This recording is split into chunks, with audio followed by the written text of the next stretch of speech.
No âmbito da implementação do plano, né, quais são os desafios em relação à aceitação da comunidade, o envolvimento da comunidade com essa proposta, né, com essa ideia do plano de vida? No começo tem a resistência. Você sabe que toda novidade tem resistência. Mas aí o que nós trabalhamos agora é levar para eles conhecerem que aquelas falas não são nossas, são falas da comunidade. A gente está só ali para auxiliar, para montar as ideias, né, da própria comunidade. E hoje está sendo aceita nesse sentido de que, poxa vida, eu não sabia que estava com o documento na mão aqui, poxa, e agora? Eu estou bem, agora eu penso, eu vou apresentar agora, sabe? Tem uma aceitação muito boa dentro da comunidade.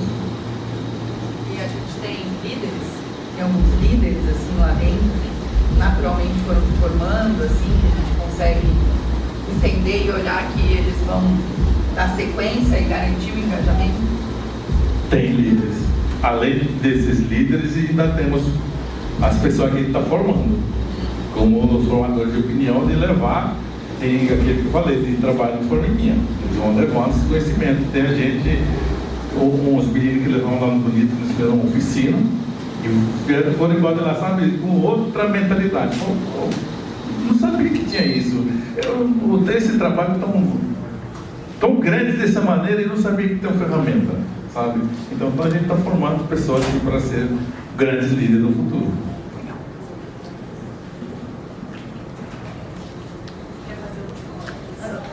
Tem alguém? Senão eu tenho mais uma pergunta que eu faço principalmente para você e para ele lá também, mas vocês que têm essa experiência que hoje respondeu mais ou menos.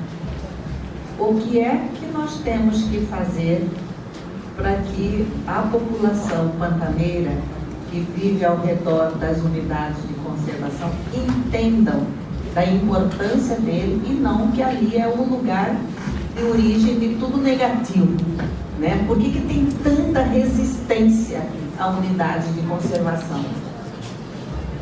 Se a gente pode trabalhar, né? Bom, a resposta pode ser um pouco filosófica, né? Mas eu acho que o histórico, até como a professora que gravou o áudio, a Sueli, né? A professora Sueli comentou, né? A gente vem de um histórico onde se separava a unidade de conservação das pessoas, né? Das comunidades. E isso a gente tem casos aí, exemplos para falar ad eterno no Brasil, né? Em muito tempo já se vinha discutindo isso, até olhando um pouco para o exterior de como as áreas protegidas eram tratadas legalmente mesmo, na própria legislação, inclusive territórios indígenas também, né, que são áreas protegidas, e de como isso ficava deslocado. Se a gente olhar o nosso SNUC mesmo, né, o Sistema de Unidade de Conservação, ele não prevê isso, né, tá descolado. Então, e entendendo aí um pouco da filosofia, das ciências sociais, eu acho que as comunidades elas foram descoladas disso. E agora, com essas novas discussões, essas novas abordagens, eu acho que a gente volta no trabalho de formiguinha, né? Volta nessa ideia de resgatar mesmo o olhar dessas pessoas que estão ali para as unidades de conservação. E como um todo mesmo, não só olhar a área protegida, a unidade de conservação, como aquele território demarcado, legalmente ali reconhecido, o Parque Nacional é isso. Não, mas como uma fonte de vida, uma fonte de biodiversidade, uma fonte de recurso, né? A gente percebe muito isso na Serra do Amolar, né? Então, o Instituto Homem Pantaneiro começou a atuar ativamente dentro com uma linha estratégica específica para as comunidades nos últimos 2 anos, digamos assim. Então, esse fato também reflete né, tudo que a gente acabou de falar. Isso a gente percebe, até uma abordagem que a gente faz no IHP, não do departamento social, departamento socioambiental, a gente entende que é socioterritorial.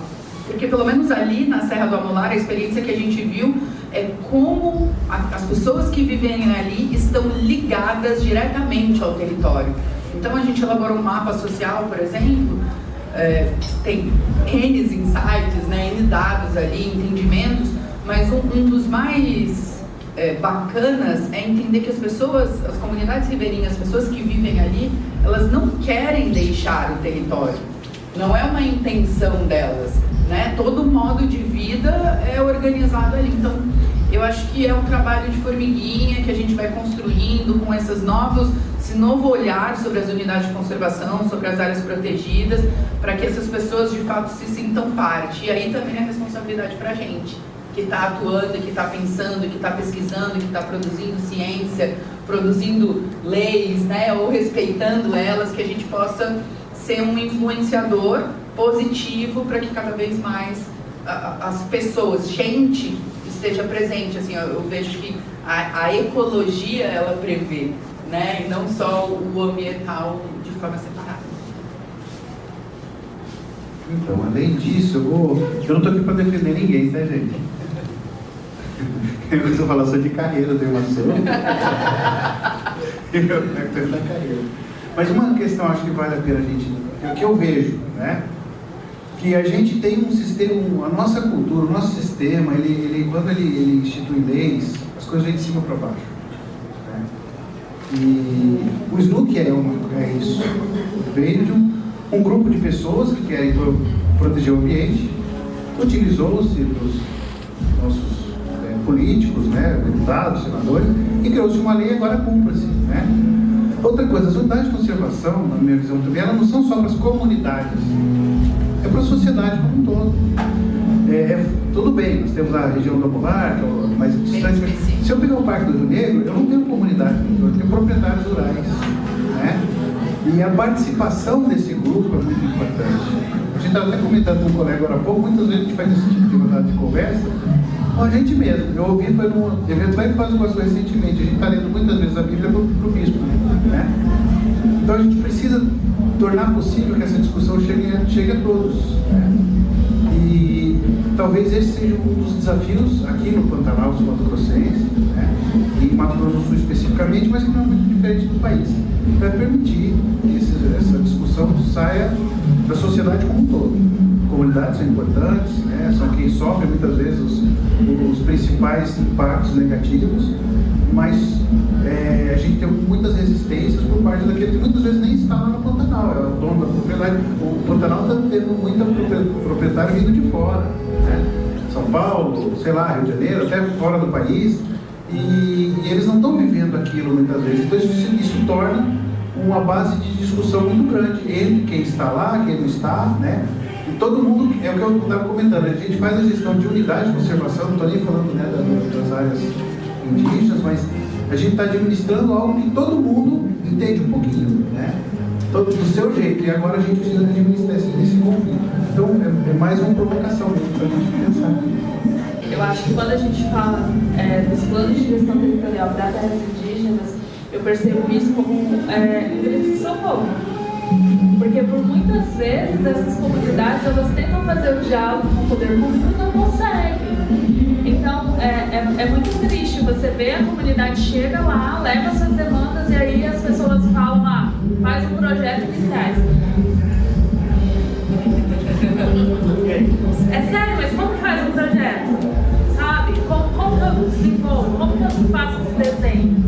Então, a gente tem essa ferramenta, né, os planos de manejo, os planos de gestão, são ferramentas que essas comunidades elas estão, né, cada vez mais utilizando, só que assim, a gente percebe que quando essas comunidades começam a trabalhar essa gestão interna, né, é um grito de socorro muito abafado que tem lá de trás.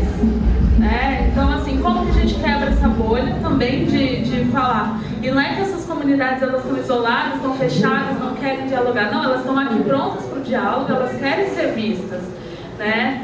Só que tem toda uma dinâmica, né? Uma coisa por detrás disso. Então, assim, nós como, né, não indígenas e atuantes também para esses planos de manejo, é como trazer cada vez mais a voz deles, né, por meio é dar voz, é falar, é trazer eles para esses diálogos, trazer para essas discussões, porque é bem complicado, né? A gente pensa nesses espaços, principalmente. Posso?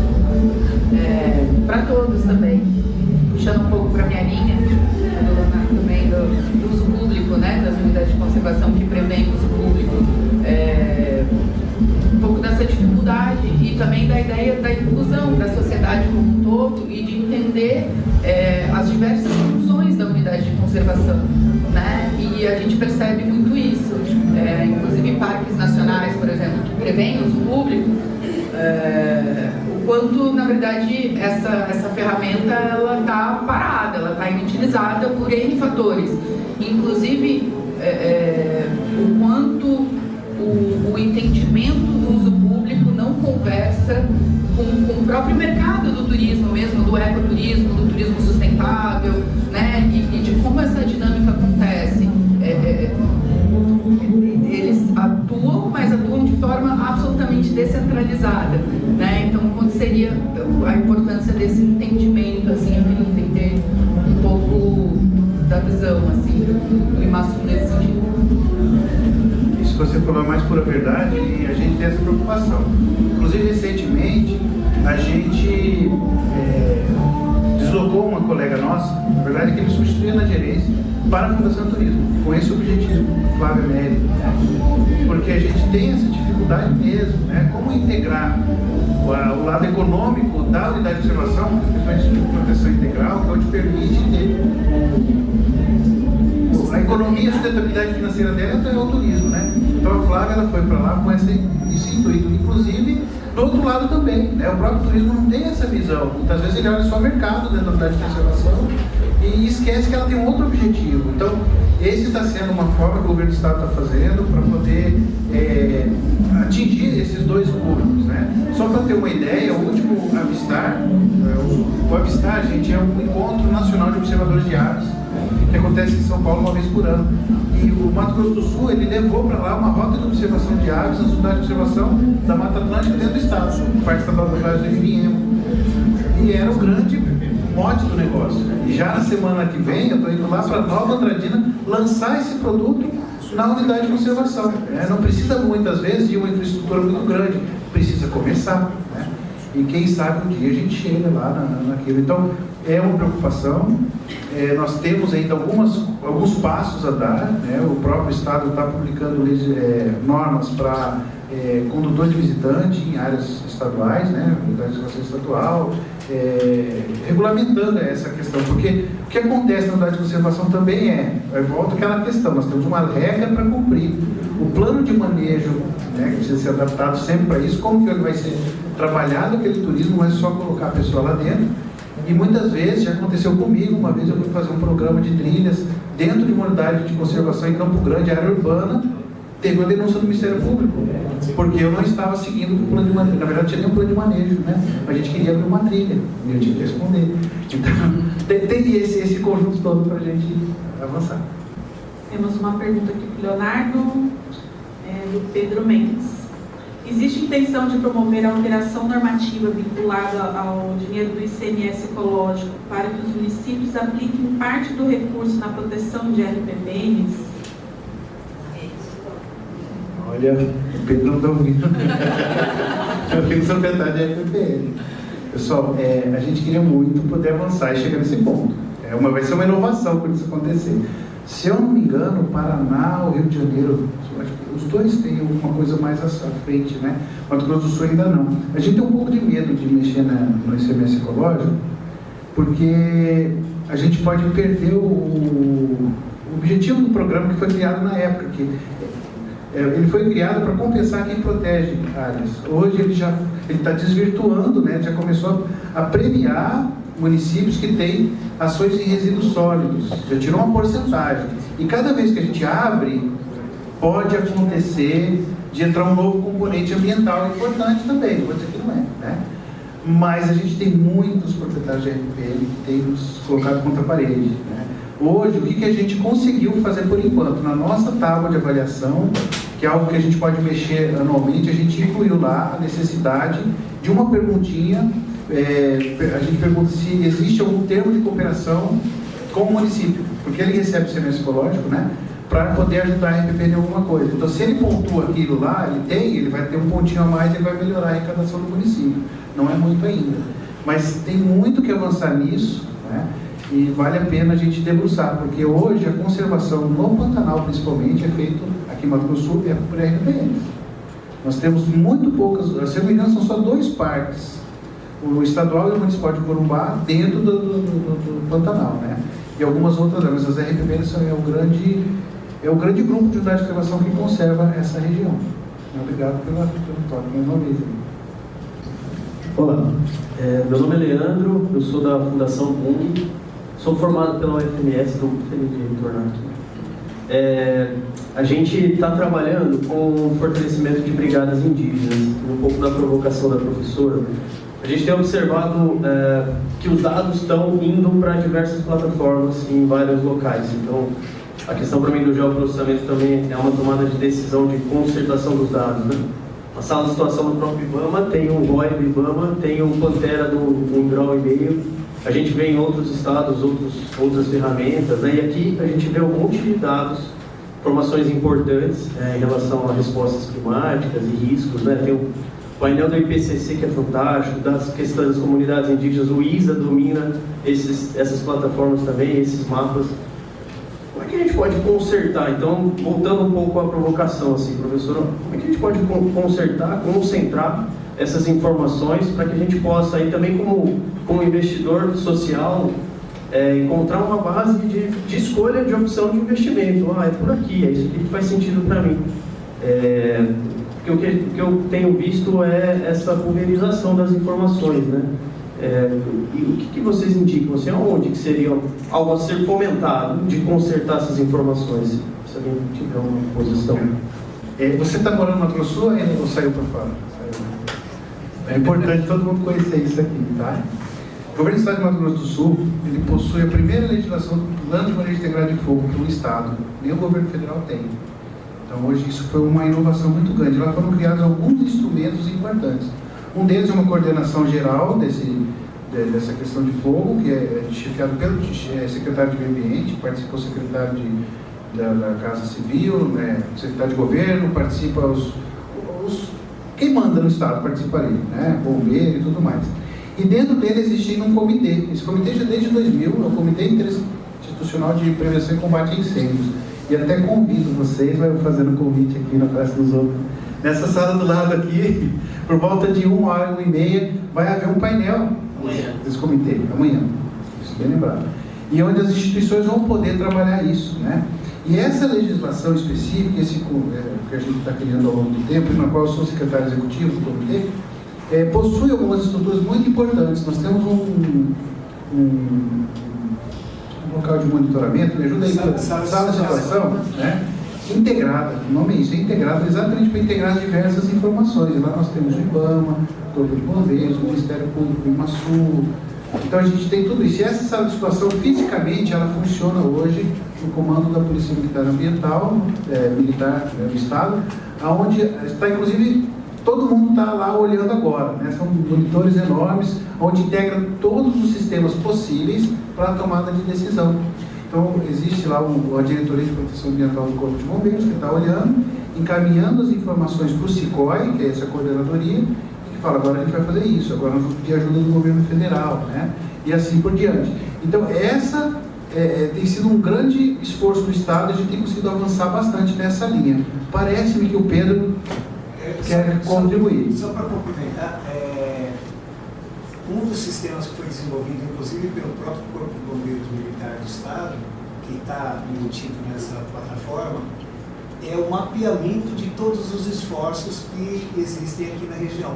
Então, quem tem máquina, quem tem brigada particular, brigada do IBAMA, do ICMBio, está tudo botado lá, equipamento que essa brigada dispõe, é bomba postal, não é abafador, quantas unidades de cada produto, quantos homens estão disponíveis.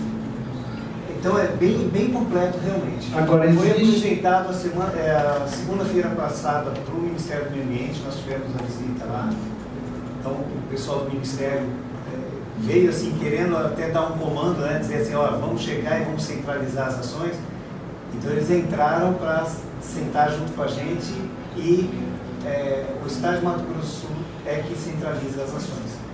Agora, existem alguns sistemas que ainda necessitam ser incorporados, como o próprio sistema Pantera. Nós vamos fazer alguma parceria que vai ser assinado logo, né? Nós vamos ter esse sistema sendo ampliado para a unidade de conservação, para poder ter o máximo de informação possível para a tomada de decisões quanto a incêndios nas áreas protegidas e no próprio Pantanal. Eu queria só também complementar, porque o IHP utiliza o sistema Pantera, né, dá 1,5 graus, fui um dos primeiros a utilizar. A gente mapeia aí um pouco mais de 1 milhão de hectares através das câmeras do Pantera, o que facilita muito porque a gente consegue identificar um foco de calor, né, em 3 minutos de que ele foi iniciado. Então, ele acaba sendo, nesse sentido, para o nosso monitoramento, ele é um pouco mais eficaz do que os dados de satélite, né? E eu acho muito bacana, e até elogio os esforços do governo do Estado do Mato Grosso do Sul e o pioneirismo nessa organização, mas também faço uma provocação, né? Porque, por exemplo, o Instituto fica em Corumbá, eu moro em Corumbá, né? Falo também como cidadã.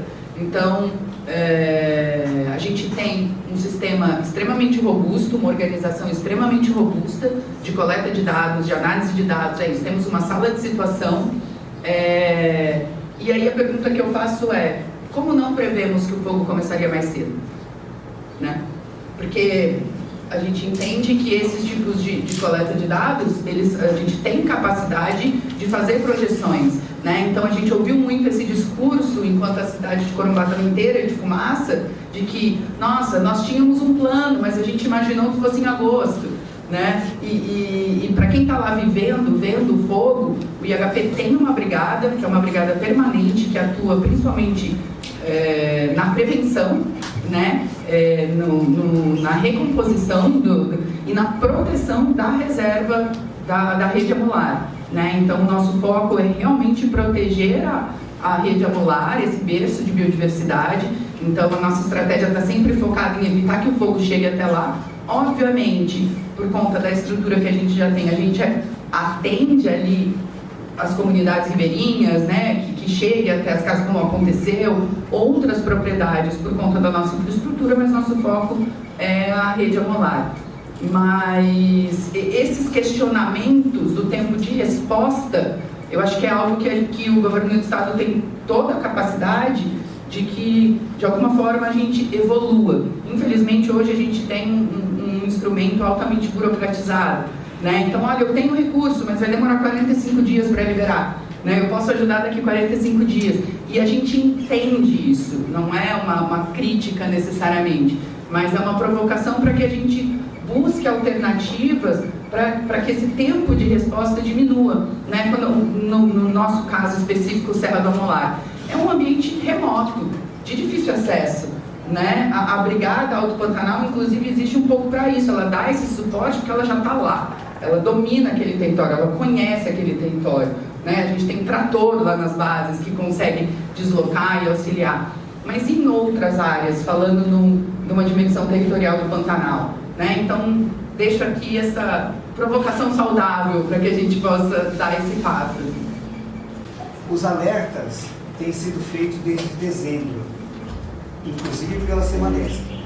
Nós temos na nossa equipe a equipe de meteorologia, né, o CENTEC, que funciona na nossa sala, e os meninos estavam avisando desde dezembro. Vai ser crítico muito antes do que se espera. Só que, como você bem disse também, a burocracia é muito louca. O Léo já tinha alertado isso logo no início da fala dele. O serviço público funciona dentro de diretrizes, e o que pode, o que não pode ser, está proibido de fazer. E algumas coisas são costuradas. Por exemplo, a parte financeira dos gastos emergenciais normalmente fica a cargo da Defesa Civil. A lei federal que trata da defesa civil cita 17 vezes a palavra prevenção, ou preventivo. O parágrafo único do artigo 2º diz a incerteza da ocorrência ou não de um fato não é impeditivo para as ações de prevenção.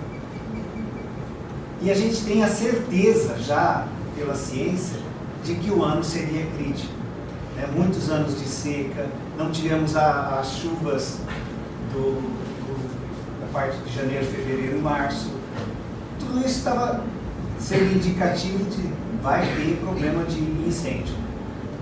Só que tem uma portaria federal dizendo que só é para liberar dinheiro para os estados em estado de emergência quando tiver emergência, quando a casa cair. Exato.